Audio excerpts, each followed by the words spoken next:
Alright there geezers, Jules here from FGS, home of the Future Game Show, and as we all know, much like being kissed by a swarthy electrician, video games are at their core pure power fantasies. Whether you're getting beefed up to the nines and running wild as a super-powered action hero, or having the balance of power inverted somewhat to the enemies that you face and embarking on a survival horror thrill ride, each seek to take the norm and rub a good old dose of not norm all over it.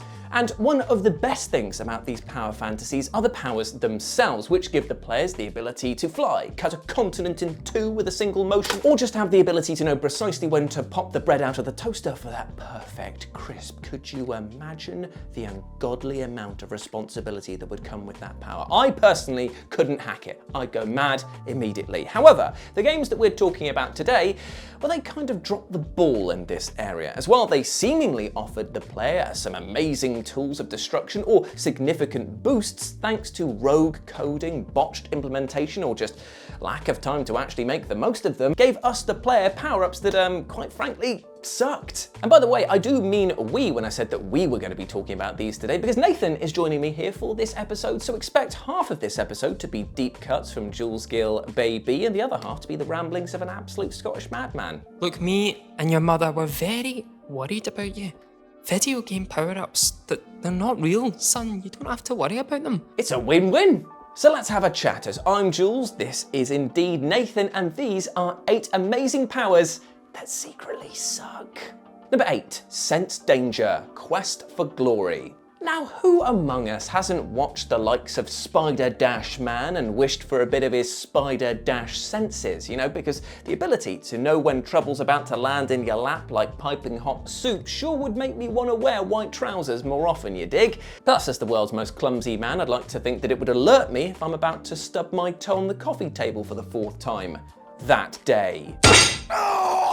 Therefore, when Quest for Glory comes along with its Paladin class and showcases the Sense Danger ability, things appear to be coming up Millhouse for all involved, as you should now, in theory, get a warning that there's like a collection of goblins hiding behind that rock, or an orc pretending to be a lampshade over there, and for good measure, it's telling you that the taxman is hiding behind the door wanting to ask you questions about your self-assessment tax return form. I swear, Gouverneur, those horse tranquilizers were for me business. I'm a Warhammer painter. However, while that would be absolutely brilliant help on your questing, here the game basically just shrugs its shoulders and says, yeah, I got a funny feeling about this room. It's a bit weird, a bit whiffy, and that's it. No help to what danger you're about to expect, nor any hints on how to circumnavigate it at all, just a vague gut feeling slice of text, and that is all you get. Mate, I get a funny feeling walking into a room with more than 2 people I don't know in. This is my general state of being, and now you're trying to pass it off as an amazing power? Come on. Except wait, it actually gets worse, because sometimes the game will give you a detailed account of the danger in this next area, however only does so when the danger is so clear it might as well have a neon sign pointing directly to it. Whoa, watch out guys, danger ahead. There is a big pit right here. Yeah, I know, mate. I can obviously see that. It's taking up half the goddamn floor. Oh, excuse me, mate. Sorry about that. Oh, wait, before you carry on, I'm actually sensing another danger. Oh, Jesus. Oh, okay, fair enough. What is it then, mate? Ooh, I'll tell you what, it's actually I'm in danger. Danger of not giving a f***. Well played, well played. Moving on. Number 7, Assassin's Creed 2, The Auditory Cape. Assassin's Creed 2 is the best of the Assassin's Creed games, which was awkward when I recently met the art director of Assassin's Creed Shadows and had to pretend that I'd actually finished Syndicate. But Assassin's Creed 2 is still to this day a great game, a game with genuine, beautiful recreations of Florence and Venice, a likeable lead and a decade-spanning story. It felt like it finally delivered on the concept of Assassin's Creed after the first game played like a 10-hour tech demo with adrenaline-fueled missions such as sit on this bench and just listen to those guys over there. But Assassin's Creed 2 isn't perfect. As is the law with all open world games, it contains collectibles that no one gives a shit about. Case in point, the feathers. Your wee brother loved collecting bird feathers before they hanged them. And I can't remember exactly what it was for. Maybe it was his haircut. And if so, I've got to be honest, I couldn't disagree. Due to the trauma of this, your mother takes a vow of silence, and Ezio does what any loving son would do: spend absolutely no time with her, and instead collect 100 disease-ridden feathers and just stick them in a box by her bed. It's a bit like if I popped my clogs and my sister tracked down 100 copies of Gitteroo Man for my mum. I mean, she'd appreciate the effort, but also, what the f***? Okay, so to be fair, collecting 100 feathers finally gets Ezio's mother to talk. She says, "Thank you for not forgetting about me," as if Ezio hadn't just forgotten about her for 30 years to instead spend his time travelling Italy. To be fair though, I like to think that the bird feathers are maybe Ezio's version of when I panic in an airport and just buy my mum a fridge magnet. But most importantly, what do you, the player, get for this feat? Well, I'll tell you what, you get the infamous Auditore cape, a very demure, very lovely shoulder-covering piece of fabric with your family sigil on it. Wow, it must do something amazing, right, for all the hard work I put into unlocking it. Well, after having your family name dragged through the mud, all this cape does is put every enemy guard on high alert to your presence, triggering them to attack instantly, making any sort of exploration around Assassin's Creed 2's beautiful recreations of Italian cities much less enjoyable, as guards decide that they'll happily sacrifice their health and their happiness to leap across a roof and bring you to justice. I know it's got a lot of emotional significance, Mum, but did you keep the receipt? Number 6, Muddle Shining Force 1. Now I won't lie to you friends. I absolutely adore it when video games give me the power to mess with the minds of others, which really shouldn't be a surprise to many as I play mono blue in Magic the Gathering, aka I'm the worst possible person imaginable. Therefore, if a video game gives me the power to confuse, temporarily blind or bind my opponent, or just throw their entire game plan off balance, then you best believe I'm gonna use that at every given opportunity. However, when it came to the Muddle spell from the oft-forgotten Shining Force 1 title, I was the one confused here because despite its amazing premise, I could never get the bloody thing to work. Muddle, as stated in the game's description, is a spell that confuses opponents to the extent that they skip their turn and is usually accompanied by a humorous bit of text as they stand around staring at the sky or stand around playing a video game console, apparently. Or, well, just, polishing their weapon. Yet I was the one looking like a well-rubbed todger when I tried to cast Muddle all the time, only to find out many years later that the spell was completely and totally bugged, meaning that it just didn't work. All of that time wasted. And what's worse was that when the computer used the spell, it obviously worked all the bloody time, meaning that I could see how amazing the power was, but I couldn't actually use it myself. Thanks. Number 5, Spider-Man PlayStation 4 quips. I'll tell you what Insomniac nailed with their release of Spider-Man for the PlayStation 4. The costumes. A beautiful selection of 4K outfits spanning the web-slinger's many infamous looks, all of which you'll inevitably try for less than a minute before just returning to the one that you actually like. What's more though is that every suit comes with its own special power, changing the way you take on enemies, like the Iron Spider's arms, or Spider-Punk's guitar-shredding devastation, or the cel-shaded suit's quips. Yep, that's right, press L3 and R3 together with this power equipped and Spider-Man cracks open a Christmas cracker in his brain and treats us all to the joke inside, devastatingly delivering to his enemies the power of absolutely f***all. I'm the best there is at what I do, and what I do is quit!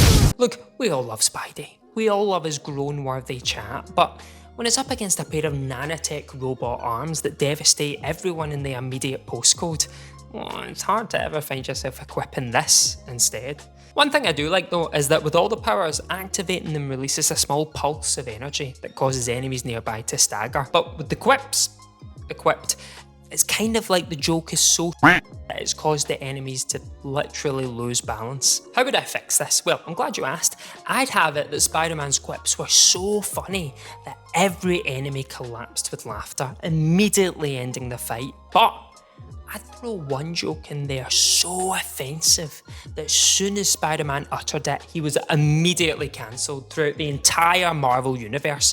I'm talking as soon as these words leave his mouth, even the Guardians of the Galaxy 6 million light years away would be like, "Did you hear what Spider-Man said?" it was really not on. There'd be a 1 in 6,000 chance of it happening, and if it did happen, you'd be locked out of the rest of the game, as no NPC would dare accept help from Spider-Man ever again, leaving him with absolutely no choice but to start a podcast. Number 4, the statue spell, Lufia and the Fortress of Doom. Okay friends, it's time to talk about Lufia and the Fortress of Doom, a positively outstanding old school RPG that genuinely might be the greatest unsung hero of the genre. From its impeccable writing, its charming ensemble of characters, and its really neat approach to streamlining what are often slog-like battles, this game is the absolute tippy tops, my friend. Probably should have thought of a cooler expression than that, but it gets 2 thumbs up. Still, it's during the battling that you'll come across a spell that sounds utterly brilliant, but will immediately turn into a one and done affair the moment you've actually used it for how naff it actually is, and that is the statue spell. Now on paper, this sounds really useful, as being able to turn into actual stone and negate an enemy's attacks entirely might be just what you need to survive a savaging off of a really relentless monster. However, things can be flipped entirely with a little thought exercise. Hey kids, do you want to make sure that nasty monster wants to waste their turn and look like a big ugly idiot? Of course you do! Right, now if we look at the same information but word it slightly differently, we get this. Hey kids, do you want to waste a turn potentially healing, attacking, or removing a status element off of a party member by instead pretending to be one of those weird street performers you see down the town centre? Yeah, I thought not, because that's actually a big fat waste of your time, and sure, you might lose a party member, but still it's far better off to use them to prep for another character, or I don't know, just use the defend option, which reduces damage by a ton anyway, meaning that you'll likely survive it in the first bloody place. Excuse my language here, guys, I'm pretty riled up right now, but the statue spell right here, it is not worth a gosh dang bean! A bean, I say! Number 3, Fallout New Vegas in shining armour. In Dead Money, the first DLC released for the much-loved Fallout New Vegas, the courier is tasked with taking part in a post-apocalyptic casino heist, infiltrating the ill-fated Sierra Madre Casino. It sold itself as the greatest casino the world had ever seen, but the day it opened and players started dropping their chips was also the day the government started dropping the bombs. The casino's state-of-the-art security system then kicked in, and the whole place has been locked up tight ever since, leaving the Sierra Madre as a literal El Dorado full of the best stuff from the good old days, like water, medicine, and maybe even a sequel to Fallout New Vegas. Please, God, please, please.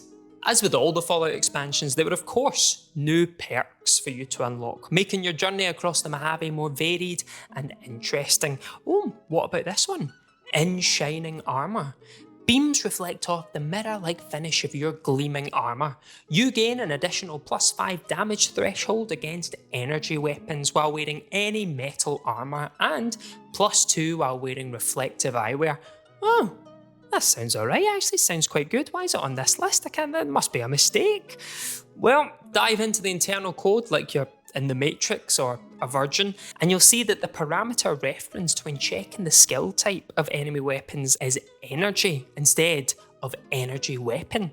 Seeing as there's no weapon skill known as energy, the perk simply doesn't work. Absolutely useless. Was it ever fixed? Nah. Why? Well, it's a single perk within a forgotten DLC for a Fallout game that no one bought. So, there you go.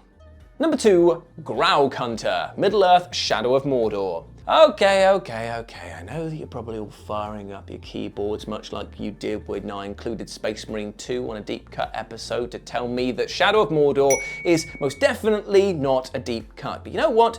2 things on this subject. 1, yes, I included Space Marine 2 on that list because the content I was talking about was a lesser known Easter egg, so it's still a deep cut within a well-known game, much like this example that I'm about to detail now. And 2, shut up. I kid, of course, but trust me, nobody's talking about this exact moment from Shadow of Mordor in this day and age, so let me have this. I say this because in order to have been burned by the awesome sounding Graug Hunter perk, you'd have needed to play the game on a PS3 or 360 instead of the Xbox One or PS4, which the game was originally designed for, and then you would have had to have leveled up enough to buy the perk in the first place. But let's just say you did all that and went on the hunt for one of the mighty Graug to tame, make your own, and then nickname Fluffy or something like that. However, what is this I see on the horizon? Is it Gondor answering the call? Is it an AI-generated image of Gollum's OnlyFans account where it stands for Only Fish?